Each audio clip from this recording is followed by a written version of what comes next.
تو غلطی سے جو ہے جی وہ گولی ان کی طرف چل گئی ہے، لیکن انہوں نے یہ نہیں کہ بھائی ڈپریشن میں آ کر یا وہ مرض میں آ کر یا کوئی تکلیف میں آ کر اس وجہ سے انہوں نے خودکشی کی ہے یا انہوں نے گولی چلائی، نہیں، بلکہ وہ تو ایک غلطی سے چل گئی ہے۔ اس پر مفتی طارق مسعود صاحب نے تقریباً 7-8 واقعات بیان کیے کہ بھائی میں نے اپنے سامنے یہ معاملہ دیکھا ہے کہ ایسے واقعات ہوتے ہوئے، کہتے ہیں بھائی ایک ہمارا دوست میں نے دیکھا ہے وہ بالکل 20-30 سال ہو گئے، وہ بیچارہ معذور ہے اور ویل چیئر کی زندگی گزار رہا ہے۔ اس میں نے اس سے پوچھا، یہ مفتی طارق مسعود صاحب کی بات میں آپ کے سامنے شیئر کر رہا ہوں، وہ کہتا ہے کہ میں نے اس سے پوچھا یہ کیا معاملہ ہوا، وہ کہتے ہیں میں تو اچھا خاصا نوجوان تھا، بالکل ٹھیک ٹھاک تھا، میں اپنے دوستوں کو ملنے کے لیے گیا، دوستوں سے ملاقات کر کے میں آ رہا تھا تو دوستوں نے کہا بیٹھے چائے پیے، وہ کہتے ہیں میں چائے پینے کا عادی نہیں تھا، تو خیر میں وہاں بیٹھ گیا۔ جب بیٹھا تو 3-4 دوست بیٹھے تھے، آپس میں وہ نا گن صاف کر رہے تھے۔ ہوا کیا کہ غلطی سے جو ہے نا جی وہ گولی چل گئی، اور جو ریڑھ کی ہڈی پیچھے ہے نا جی یہاں پر آ گولی، وہ دوست کہتا ہے کہ مجھے آ کے لگ گئی، اور اس کے بعد میں اس کو کچھ کہہ بھی نہیں سکتا تھا، اس لیے کہ وہ ان کا جو گولی چلانے والا آدمی تھا وہ بھی کہہ رہا ہے بھائی میں نے تو جان کے تھوڑی چلائی ہے، یہ تو مجھ سے غلطی سے چل گئی ہے نا، تو غلطی سے چل گئی، وہ آدمی اس کو کیا کہہ سکتا ہے، وہ کہتا ہے ان کی ایک چھوٹی سی غلطی تو میرا زندگی کا یہ نظام بن گیا کہ میں اب بیٹھ گیا ہوں۔ تو اب اس کو بھی خودکشی نہیں کہیں، کیوں؟ اس لیے کہ وہ غلطی سے چل گئی ہے۔ اس پر مفتی طارق مسعود صاحب نے کئی سارے واقعات سنا، وہ کہتا ہے کہ میں اپنے ایک دوست کے پاس گیا، جا کے ایسے بیٹھا جیسے میرے پیچھے اب یہ دیوار آپ دیکھ رہے ہیں، وہ فرماتے ہیں میں اس دیوار کے ساتھ جیسے جا کے بیٹھا نا، تھوڑا فاصلہ تھا میرے اندر اور دیوار کے اندر، تھوڑا فاصلہ تھا درمیان میں، وہ کہتے ہیں ساتھ ہی بیٹھا ایک دوست جو ہے وہ گن صاف کر رہا جی، گن صاف کرنے کے بعد اس نے اس میں میگزین نکال دی، نکالنے کے بعد آسمان کے طرف ہوائی فیر بھی کیا، تو کہتے ہیں وہ نہیں چلا بھائی، اس میں کہتے چاہیے کہ اس میں فیر نہیں ہے، تو کہتے ہیں گن ساتھ رکھ دی، رکھنے کے بعد ایک اور دوست آیا، اس نے گن کو سیدھا کیا، میرے طرف نہیں کیا، وہ کہتے ہیں کہ میری پچھلی طرف سے نا جی اس نے جیسے فیر کیا تو گولی چل گئی، اور وہ کہتے ہیں دیکھو پہلے اللہ کی شان، اللہ کا حکم نہیں تھا، پہلے گولی ہوائی چلائی، ہوائی فیر نہیں ہوا، لیکن بعد میں جب دیکھو اس میں کچھ نہیں ہے، جو دوبارہ چلائی تو وہ چل گئی، لیکن کہتے ہیں کہ بس اللہ نے مجھے بچا لیا۔ اب یہ جب بات میں سوچتا ہوں، ایک واقعہ ایسے ہی میرے ساتھ بھی پیش آیا، یہ آپ کو میں اپنی حقیقت بتا رہا ہوں، اپنا واقعہ سنا رہا ہوں، کچھ سنایا نہیں ہے، یہ تو پہلے 1-2 میں نے بتایا، وہ تو مفتی طارق مسعود صاحب کے تھے نا، میں نے آپ کو اب اپنا واقعہ سنا رہا ہوں۔ جب یہ میں بیان کرتا ہوں نا تو یقین جانے مجھے اتنا ڈر اور خوف لگتا ہے، ایک دفعہ میں بالکل کانپ جاتا ہوں کہ یہ میرے ساتھ ہوا کیا تھا۔ 2012 کی بات ہے، میں گیا جماعت کے ساتھ، وہاں پیدل سال کی جماعت چل رہی تھی، اس کی ہم نصرت کرنے کے لیے گئے، ایک میں تھا، ایک میرے ساتھ اور مولوی صاحب تھے کراچی کے، ہم 2 آدمی وہاں پر نصرت کرنے کے لیے گئے۔ تو بلوچستان کے اندر شاید آپ نے بھی سنا ہو، کافی لوگ جانتے بھی ہوں گے کہ وہاں پر اسلحہ جو ہے وہ ہر آدمی کے پاس تقریباً ہر گھر کے اندر اسلحہ ہے، جو آدمی باہر نکلا ہوا ہے اس نے یہاں گن جو ہے وہ لٹکائی ہوئی ہے، اس کے ساتھ چل رہا ہے، اس کے بغیر نہیں چل رہا وہ۔ تو جب میں وہاں پر گیا تو وہ اکبر بگٹی صاحب جو ہے نا جی، وہ اس دنوں ان کا تازہ جو ہے وہ ان کا انتقال ہوا تھا، تو معاملات بڑے جو ہے وہ کشیدہ تھے، حالات بڑے خراب تھے۔ خیر اب جب وہاں پر پہنچے تو ہم گشت کرنے کے لیے گئے، جب گشت کرنے کے لیے گئے تو ایک ساتھی ہمارے ساتھ تھا، اس کے پاس گن تھی، تو اس نے، میں نے چونکہ پہلی زندگی میں کبھی میں نے وہ گن پکڑی نہیں تھی، تو میں نے اس کو کہا یار مجھے دکھاؤ، اس نے جب مجھے دکھائی میں نے کہا اس میں گولی تو نہیں ہے، وہ کہتے نہیں اس میں گولی نہیں، وہی بات آ گئی مفتی طارق مسعود صاحب والی، تو وہ کہتے اس میں گولی نہیں ہے، تو میں نے پھر اس گن کو پکڑا اور ہوائی فائر بھی کیا، مجھے چلانے والی نہیں آتی تھی، نہ اس کو میں نے کبھی پکڑا تھا،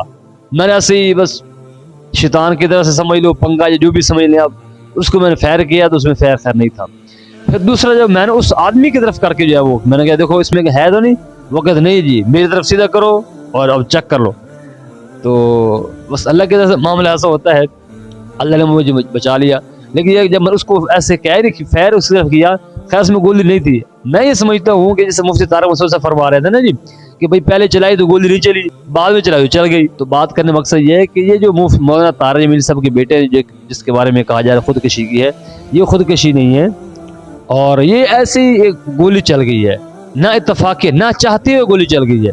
سوشل میڈیا کے اس کے بارے میں بڑا ایک طوفان بدتمیزی برپا کیا جا رہا ہے کہ مولانا طارق جمیل صاحب کے بیٹے نے خودکشی کر لی ہے۔ تو بھائی دیکھو ان کا بیٹا تو معذور تھا، اور دوسری بات یہ ہے کہ ماں باپ اس وقت تک مکلف ہیں اپنی اولاد کے جب وہ نابالغ بچے ہیں، بیٹا ہے یہ بیٹی ہے، اس لیے کہ ان کے اوپر ان کا حکم چلتا ہے جب وہ بالغ ہو جاتے ہیں تو اس کے بعد جو ہے نا جی وہ پھر بچے کی اپنی زندگی ہوتی ہے، وہ نہ ماں کی مانتا ہے نہ باپ کی مانتا ہے۔ اب ماں باپ کرے تو کرے کیا، نہ بیٹے کو گھر سے نکال سکتے ہیں نہ بیٹی کو گھر سے نکال سکتے ہیں، اب اس کے بارے میں کیا کر سکتے ہیں، اللہ سے دعا ہی کر سکتے ہیں۔ اس لیے غالباً حضرت مولانا احمد لاہوری صاحب رحمۃ اللہ ان کے فرماتے ہیں کہ جو آدمی اس دعا کا ہر نماز کے اندر اہتمام کرے گا، اللہ تعالیٰ اس کی اولاد کو نیک صالح اور فرما بردار بنائیں گے۔ ہر نماز کے اندر رب اجعلنی پڑھنے کے بعد سلام پھیرنے سے پہلے اس دعا کا اہتمام کرنا ہے۔ وہ کون سی ہے؟ ربنا حب لنا من ازواجنا وذریاتنا قرۃ اعین واجعلنا للمتقین اماما۔ یہ دعا ہے، انسان کوشش کرے ہر نماز کے اندر پڑھا کرے، تو انشاءاللہ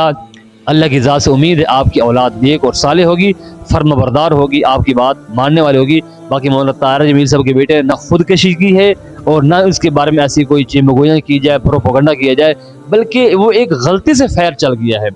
وہ ایک نہ چاہتے ہوئے فیر چل گیا ہے۔ باقی مولانا طاہر جمیل صاحب کے بیٹے نے کوئی خودکشی نہیں کی، اس پر علماء کرام کا بیان جو ہے وہ ریکارڈ ہو چکے ہیں، مفتیان نظام کا اس کے بارے میں فرما چکے ہیں۔ باقی مولانا طاہر جمیل صاحب کا کل خانی کروانا اور یہ تیسرے دن کا ختم کروانا، یہ ان کا اپنا ایک ذاتی فعل ہے۔ مولانا طاہر جمیل صاحب کا کل خانی کروانا، ختم پڑھوانا، اس کی کیا حیثیت ہے، اس کے بارے میں علماء کرام فرماتے ہیں کہ یہ ان کا ایک اپنا ذاتی فعل ہے، یہ وہ جانے، ان کا اللہ جانے، یہ ان کے ساتھ کوئی معاملہ ہے۔ لیکن شریعت کے اندر 30واں 7واں 40واں کل اس کا بالکل کوئی ثبوت نہیں ہے، بلکہ یہ تو لوگ کیوں کرتے ہیں، اس لیے کہ بھائی یہ میں آپ کے سامنے اپنی رائے پیش کر رہا ہوں، یہ کسی کے منصوبہ نہیں کر رہا، لوگ کیوں کرتے ہیں، اس لیے کہ ہماری ناک بچ جائے، لوگ ہمیں تانا نہ دیں، لوگ ہمیں برا بھلا نہ کہیں، اس لیے 30واں 40واں خاتمہ یہ سارا کچھ ہوتا ہے۔ یہ اس کا دین اسلام کے اندر کوئی اس کا جو ہے وہ ثبوت نہیں ہے۔ دین اسلام کے اندر جس گھر میں آدمی کو فوت ہو جاتا ہے اس کے لیے حکم کیا ہے کہ صرف 3 دن تک اس نے سو کرنا ہے، اور بیوی کے لیے الگ حکم ہے۔ تو یہ دین اسلام کا ایک نظام ہے، اللہ نے اپنے نبی حضرت محمد صلی اللہ علیہ وسلم کے ذریعے سے اپنی امت تک پہنچایا ہے۔ اس لیے ہمیں کوشش کرنی چاہیے کہ جب بھی کوئی معاملہ ہو نا، سب سے پہلے علماء کرام مفتیان عظام کی طرف ہم رجوع کریں۔ اپنی چیمگوئیاں کرنے سے کیا ہوگا، ایک تو اپنا ایمان خراب ہوگا، اپنی آخرت خراب ہوگی، نیکیاں ضائع ہوتی ہیں۔ دوسرے کچھ نہیں جاتا، اپنا ایمان خراب کرنا ہے، اپنی نیکی ضائع کرنی ہے، اپنے آخرت برباد کرنے والی بات ہے۔ جب تک اس کے بارے میں علماء کرام کوئی صحیح مشورہ، ان کا صحیح مسئلہ حقیقت سامنے نہ آ جائے، اس پر ہمیں جو کوشش کرنے اجتناب کریں۔ باقی آپ سے یاد رہا مجھے کہ میں نے آپ سے کہا تھا اس پر میں ویڈیو کیوں بنا رہا ہوں، وہ اس لیے کہ باقی جو میں پہلے دوسرا